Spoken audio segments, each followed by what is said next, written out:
How you doing? How many of you were here? Excuse my voice. I was out with a bunch of my teenage kids and their friends at a musical event.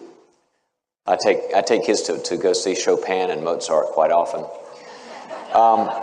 Anyway, we screamed a lot. Sorry about the voice. How many of you were here last week when we talked about the whole concept of button pushers? How many of you have fixed your button pusher since then? And it's just testimony time. Just share right now. Tonight we're going to talk about one of my favorite topics, and it's kind of like in philosophical terms, you call it deconstruction. We're going to do some deconstructing tonight. We're going to do some blasting. We're going to do some dynamiting. And what we're going to dynamite is a good thing, because we're going to try to dynamite all of the ways that you try to change your button pusher. Because do they work? No, they don't work. And yet we try them over and over and over again. And in the book, I call this clearing the deck. We're going to clear the deck of all the crazy things we do and why we do them. And I promise you, by the time we're through tonight, hopefully you'll have a picture of it, but you'll still do them a little bit. Because they're like an old hush puppy shoe. You just hang on to that thing before it ought to be in the dumpster. But you're going to hold on to these ways, but it'll give you a lot of ways to stop doing what you were doing. Because we're not going to really, until next session, we go into like what to do. I've got to help us get rid of all the crazy cookie things we have done. Name a couple of things that you're finding out don't work, that you have tried. Nagging. You've tried nagging. Now, nagging is just a form of love. I don't understand why you're saying that. Nagging. Yeah, it's just, we'll talk about nagging as a matter of fact. What else? Huh? Sorry? Logic. Yeah, we'll talk about the failure of logic too. There are many of these. Remember when we found out a long time ago about that horrible news about Halloween? When I was a kid, I first found this out when you found out the perverts were putting like razors into the candy and stuff, and it was a horrible thing, and everybody had to get really vigilant. It was just I hated that whole idea. I mean, about there were people out there, but you couldn't be vulnerable and had to check your candy out and all this. Well, I have somebody that I was working with that's what she did with her husband. She offered him the apple and there was a razor inside, and she could not figure out why he would not stop being a button pusher. Could not figure it out. And it went like this. You know, he was like a distant guy and over-involved in his work and not very open to her emotionally. I know that sounds rare, but, you know. And so she's working with me on, how do we have him open up? And he's sitting there saying, yeah, I guess I need to, you know. Is this session over yet, you know? And finally I told her, you're just not vulnerable with the guy. You don't let him know how much you need him and want him, to be close to you and all that. And she goes, yeah, all I do is just nag and blame him. And let's go the other direction here. So I had her do that. So in session one day, I said, tell Bill how you really feel about not having him connected. She goes, because he was her button pusher, right? She goes, I just want to let you know I miss you. I just miss who we were and are, and I want more of you and all that. And you can see him kind of leaning forward. I'm like, this is new. I'm not getting beat up. She's just kind of like, I really want to get us back together. And he was sort of like listening to her and attending. And he was, really? She goes, well, yeah, after all this time you've been distant. I mean, what do you think? I mean, ever since 1974, when you first started, and the razor came out of the apple, and she couldn't figure out why he wouldn't open up more. And we had to do this many times, and finally she got it. There's a thing lovingly that I call shut up. And I said, you got to learn how to be vulnerable and then shut up. Because she would say, I just want us to be close. And he'd say, yeah. And she'd go, yeah, because you've been so... I'd say, shut up. Yes, I really want you to be close. And then he got close. Point is, she had to clear the deck of something that was kooky, didn't work, was full of, bad ideas, and all of us have those. And here's the question. Would you really, if you were a button pusher, would you want to be worked on? How would you feel if you were the emotional growth project of your, date or mate or whatever?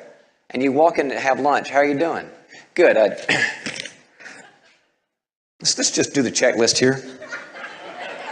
Wouldn't you just want to get cozy and comfy and be really close? No, you would just go goodbye because nobody wants to be worked on. And yet we do that. We kind of make the person in our life, the button pusher in our life, a project, either to themselves or a friend. I'm going to give you a couple reasons why you shouldn't do it, why it's bad for you, and then we're going to go into some particulars.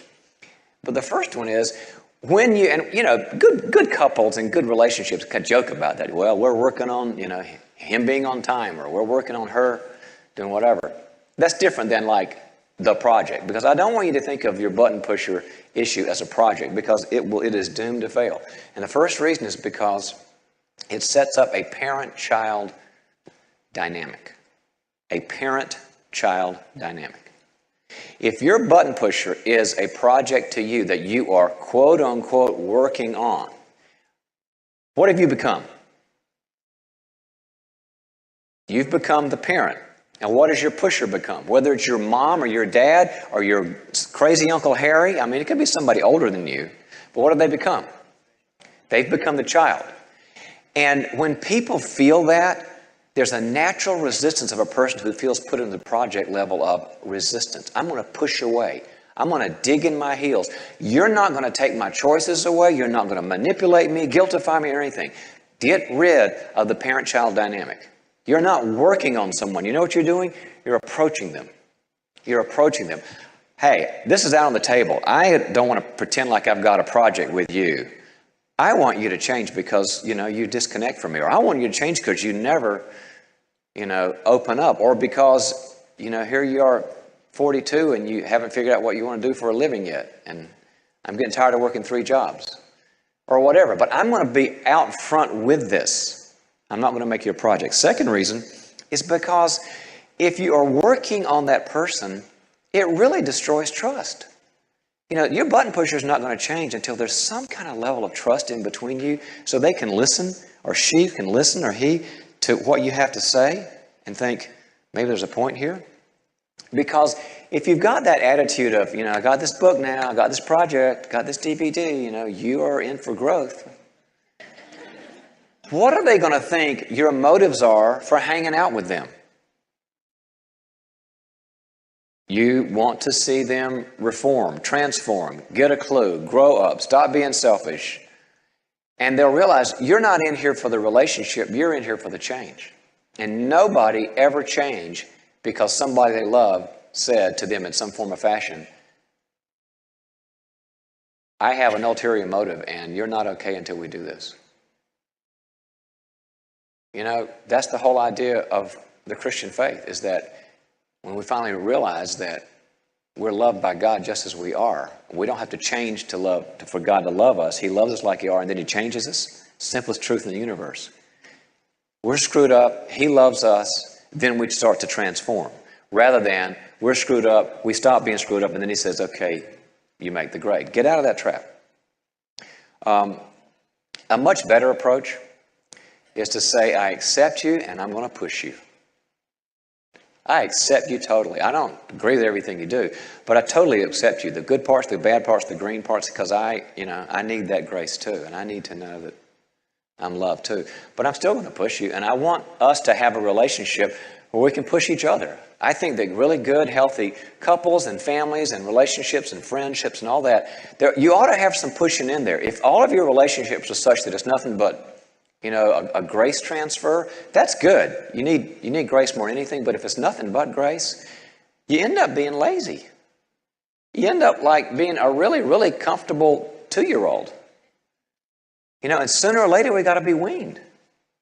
And people have to push us and say, it bothers me that, when we're out together, you kind of put me down. Well, that's a push. Or, it bothers me when we're together and when you say one sentence about you, that sentence lasts 3 hours somehow. I'd like to have an opinion. I know it's crazy, but that's a push. I accept you totally. And if you don't change, I'll still love you, but I'm going to push you. And I want you to push me. Those are the best and healthiest relationships I know. They're the most fun. And you see the most really good, cool things happen. And I would tonight tell you, if you got somebody in your life, say, look, I don't know what I'm doing. I know I'm unhappy with us, and I know you're unhappy. And so I want to tell you something. I'm going to be able to be a person you can tell feedback to, and I want to be able to give that to you. I happen to have a lot more that I'd like to tell you that I'm sure you have to tell me. But if you ever think of anything to give me feedback about, just want to tell you, it's like a stock certificate. You can cash it in 20 years from now. By the way, I have a list right now. Bring that out in your relationship. Okay. Now, what I want to go into now is the particulars, like the deadly dozen. The deadly dozen of things that we do that don't work, why they don't work, what to do about them. Basically, we're talking about repentance tonight. We want massive repentance tonight. I want you to come out going, that is so stupid that I do that. I'm not going to do it again. And then you'll do it again, but that's okay because there's a lot of grace. The first one, and somebody mentioned it earlier when you said logic, is reason. Reason. Here's how it goes. I just know if I reasoned with them, they would stop the serial mass murder. I just got to tell them, this isn't working for you. You cross the state line, you put bodies in trunks. I don't think it's good for you. I just got to let you see that this is inappropriate and whatever. Now, is reason a bad thing? No, I think reason's a really, really good thing. In fact, the Bible says that God asks for that with us. He says in the book of Isaiah, anybody know it? He says, come now, let us reason together. Reason's a good thing. But you know what? Reason only works when both people are, guess what? Reasonable. Oh my gosh, the lights are open. I've been talking to an unreasonable person. This is a huge duh. If you've been doing that, write on your notes, duh, and you'll feel better. You don't use reason when reason doesn't work. You begin with reason. It's difficult for me when, you're just kind of like not interested in pulling your weight in this relationship. And I think it ought to be, I probably should pull more than my share, but I want you to pull more than you share, and we should meet. That's a reasonable thing.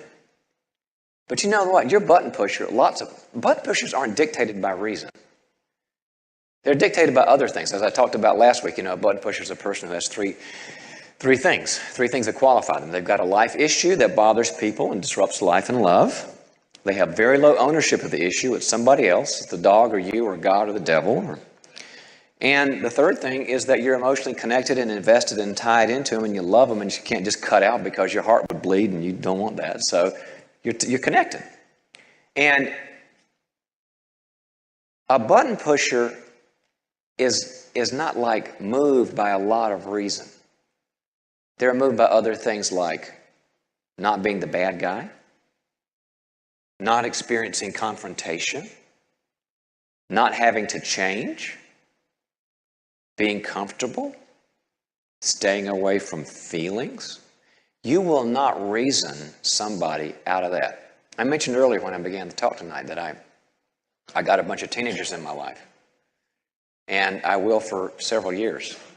They're on the young end of teenagership. And so I got a van. Because vans are good when you have teenagers. They're big, they don't cost a lot of money. You can ruin them. And you can trap them. And I think trapping teenagers is good.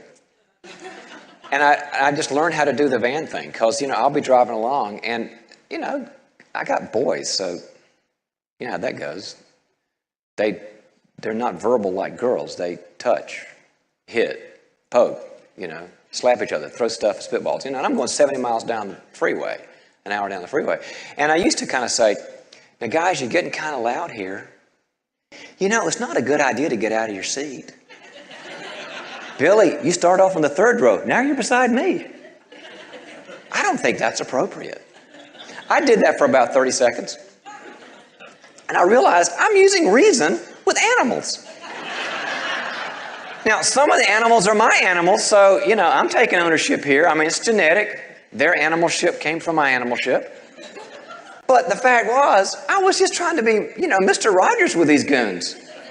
Like 6 feet tall and, shaving. And I'm saying, don't throw the spitball, Billy, And I finally realized, this is stupid. So now, if we're going to an event they want to go to, like a music thing or a sports thing or a game or Baskin Robbins, they know, they're trained now. If they're going to go with Mr. T, and we're going along and something happens, it's and I'm over in the other lane. The lane where nothing's going on, hopefully. And I pull off, and then there's like, all of a sudden there's this quietness because they know what's going to happen. I say, we might miss the game, we might miss the concert, might miss, whatever. You guys let me know. And it's dead. Not because of any respect for me. I assure you of that. Respect is like, I can't even say the word with those guys. But they do know that I have the capacity. I'm a patient person. I'll sit there till Wednesday. Anybody want breakfast yet? It's been 2 days. And now they kind of go, sorry, Mr. Tweedy, it won't happen again. Sure? Are you sure? Because next time I'm pulling off for good. We're coming around. And there's something about having van power. It fills me up. Okay. I figured out reason doesn't work. Get rid of reason. Start with reason, but if it doesn't work, don't end with reason. The next one is a thing that psychologists call splitting. Splitting. And that's a... Look at the notes there. Duh. Splitting is is a technical term we talk about when it kind of reflects what the Bible says when the Bible talks about being a double-minded person in James chapter 1. Unstable in all their ways and all their paths. And when you split, you kind of like, you're really the nice guy and then you blow up. And that's how you change your button pusher. So you kind of put up with everything and you're patient and you're loving and all of a sudden you've just had it up to here and then you just blow up and lash out and say all this stuff. And you think, maybe that'll change. You know why that doesn't change them? Because when they see you going from the patient Sally, and then once every 6 months, you're like Nightmare Sally, you know what they're thinking inside? My biggest problem is I have a crazy person in my life. I have somebody in my life who needs medication. And if they weren't so nice and then crazy, I've got a bipolar, just get them lithium. I can stay a button pusher all my life. They just take the lithium. You're setting that person up to think that you are two-minded, which you are. So watch out for the tendencies to be the nice guy and then get pushed against the wall because they're irresponsible, they're unloving, and then come out, screaming, and that's going to do anything. It will just convince them that you are totally nuts, and it will give them stories to tell about you. You don't want that. You're a button pusher going to people and say, oh, I've got a button pusher. Where's that book? Yeah, Townsend wrote this book about button pushing, and I need it because I've got this manic depressive in my life. And you're not manic depressive, you're just kind of like, frustrated and giving up. Don't give them reason to do that. So get out of the splitting game. Do what the Bible tells us to in John chapter 1, where it says that when Jesus came to earth, he was full of two things. He was full of a thing called grace, and he was full of a thing called truth. Jesus was full of grace and love and compassion, but he was very direct and he didn't put up with foolishness and he was truthful. And keep those integrated so that every interaction with your button pusher, you're full of grace and you're full of truth. You don't do poly grace for 6 months and then nightmare truth for 1 day. That's not consistent. And some of us do that. All right? The next thing is a thing called enabling. Enabling. Well, if you've been around growth circles for any amount of time, you know that enabling is a thing where we make it easier for a person to stay selfish or stuck or disconnected or irresponsible, whatever. Another term that's close to that is called rescuing. And it's something that's the purview of codependence. So if you know any of these words, they're not so technical anymore. I mean, I used to have to explain them a lot, but now, since Oprah uses them, we can they've entered our mainstream vocabulary, I believe. Watch out for enabling. Because really, a lot of people don't know the difference between loving their button pusher and enabling their button pusher. And so they give and they love and they have compassion, which are all great. But here's what they do. They get in between their button pusher and the consequences. See, they interrupt the consequences. And Henry and I wrote Boundaries. One of the big things about Boundaries was that you get out of the way and let the consequences happen. And the enabler comes in and says, I don't want you to feel bad. I'll keep you from losing your friends, your job, your health. I will save you. When sometimes getting in the way makes you, and this is a little tough, but it's true. If you get in the way of the consequences, you are the problem. If you get in the way of your button pusher having consequences and enable or rescue him or her, you are the problem. So beware. And be aware that we do that. And then, as somebody mentioned, good old-fashioned nagging. Nagging, which is basically, a repetition of the same things expecting a different result, which we all know is the definition of psychotic insanity. When you nag somebody, it's a reminder as if the person, had a frontal brain injury. What they do, like they hit their head on a windshield in an accident so they don't have any more short-term memory. So you're supposed to say over and over again, could you get a job? What? I don't know, get a job. What'd you say? Get a job. Oh, get a job. Yeah, and also stop being a jerk. Okay, anything else? That's going to change somebody. Watch out for the tendency to nag. And really what happens is, I think, is that the person who nags, bless your heart. If you're a nagger, you probably were trained that way. You probably had, graduate level formal training in nagging. Probably experienced on the other end of it. How did you feel when you were nagged? Like growing and changing and opening up and being vulnerable and letting people into your heart at very deep levels and taking responsibility for your crap? Is that what happened inside? No, you shut down because you felt the parent thing we talked about again. And people that nag, they really, why they do it? I think they do it because they feel helpless. It's like it's something. And they don't realize that the person is over and over again, breaking things down. Personal example of when it can happen right. My wife and I had a basic disagreement of values, believe it or not, that shrinks and their spouses can disagree.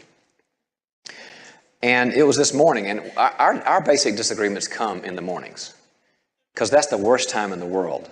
You're getting kids up, and, everybody's too tired, and, it's not a time to process. So how did you really feel? Because, the car pulls outside beeping the horn, and the animals need feeding, and it's just a horrible time. You just shouldn't talk in the mornings, I don't think.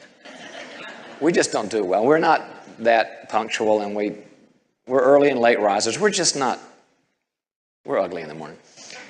And my wife and I had this thing, and I won't go into it, but it was, it got a little heated. Kids had fun watching it. And so I went off and did some things and came back on my way and the kids were by the time gone to school, and my wife had already gone to work. And I was on my way out, and I saw a note on my desk at the home office. And it said, hi, it's me, which is my wife. She said, I really didn't like what happened today. It's not what I wanted. And so I'd like to talk about it tonight. I figure it'll take 15, 20 minutes. Now, if you're a man, you just entered paradise. When your spouse says, I think it'll take 15 to 20 minutes. When you have a woman put a timeline on problem solving verbally, I have been happy all day. Now, I know I'm going home tonight and I'm going to get it. But you know what? How long am I going to get it? 2 hours? No. No, I had an attorney look it over. It's okay. It's 15. I'm going to get it for 15 to 20 minutes because that's the kind of person she is. And she knows that helps me to want to come home. If she said, hi, I want to work this out. We'll be done by 3 or 4 months from now. She knows that I might have a speaking engagement for a while. I don't know. But she's really cool about that. And she just knows that nagging doesn't work for me and it doesn't work for her. And she kind of time limited. And I promise you, we'll be done in 15 to 20 minutes. And not, we'll get to it because she doesn't want it to last forever. We don't like being disconnected. We like being connected. It's going to work out. Get out of the nagging trap. And if you think about it, pray for me tonight. Okay. Now, here's the next one. Threatening. Now, threatening is like nagging with a little power behind it. What kind of things do you threaten if your button pusher is bugging you and you don't see him stopping? You're kind of like feeling resourced out and you're empty and you're tired. What kind of things do you threaten? I'll never talk to you again. I'm leaving. No more money for you. Or whatever. No remote. Don't be mean about the remote now. You can take away the money, but not the remote. That's just not, that's below the belt. Well, if you're going to threaten, guess what? Threatening is not bad. I mean, let's call it a warning or a heeding or whatever. But you know what's bad about how threatening is done the wrong way? When you don't, who said that? Raise your hand. When you don't follow through. If you're going to threaten. See, and that's what we do is we go into the nuclear bomb. And the first thing we start off with is, well, I'm going to leave you, take your kids, and kill you. And the person goes, okay, I won't be 15 minutes late again.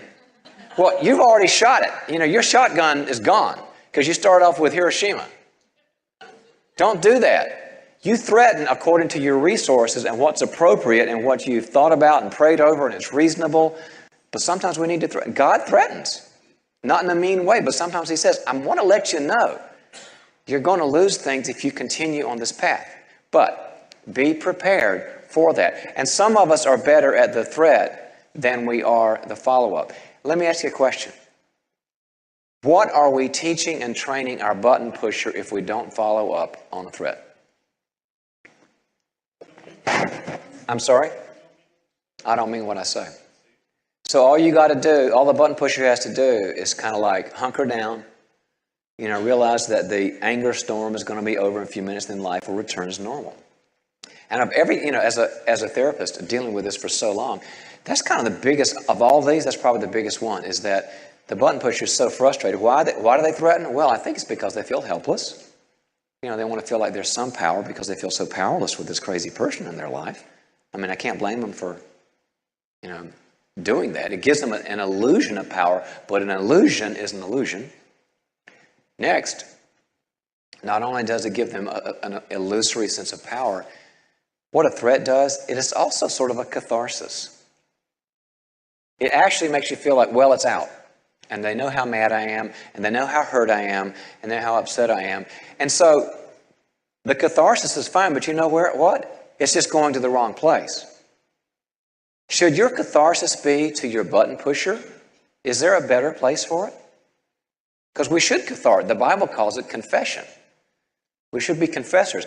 Where should your confession be of how mad and hurt and helpless and scared and unloved you feel? Should it be to your button pusher in all its emotional glory? Thank you. To a safe person and to God, who is the safest person.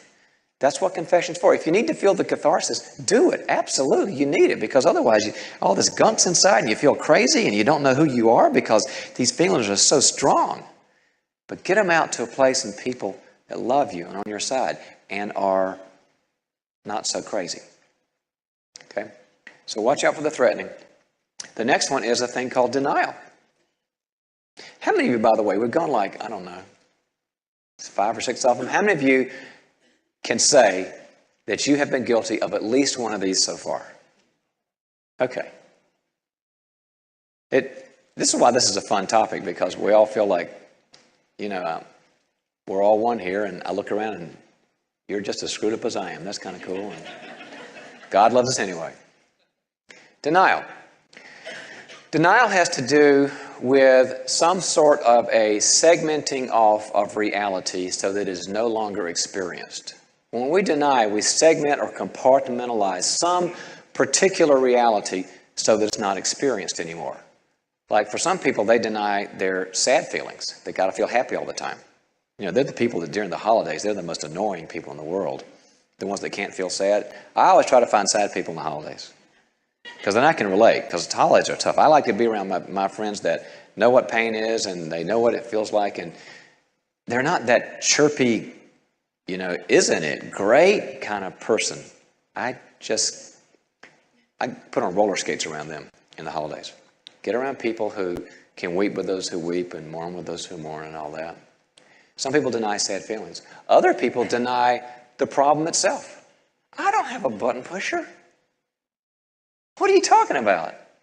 I've just got somebody who's really misunderstood. And if we understood them better, I think the Middle East conflict would be over. And we minimize the gravity of the situation. Why do we deny? Well, basically we deny because of the associated feelings that come along with understanding and adapting to a reality. If I were to say, I do have a button pusher, and they're not changing, and their drinking bothers me, or their sex addiction bothers me, or their blaming bothers me, or their cold withdrawal bothers me, we might feel bad, and that's a negative thing, but feeling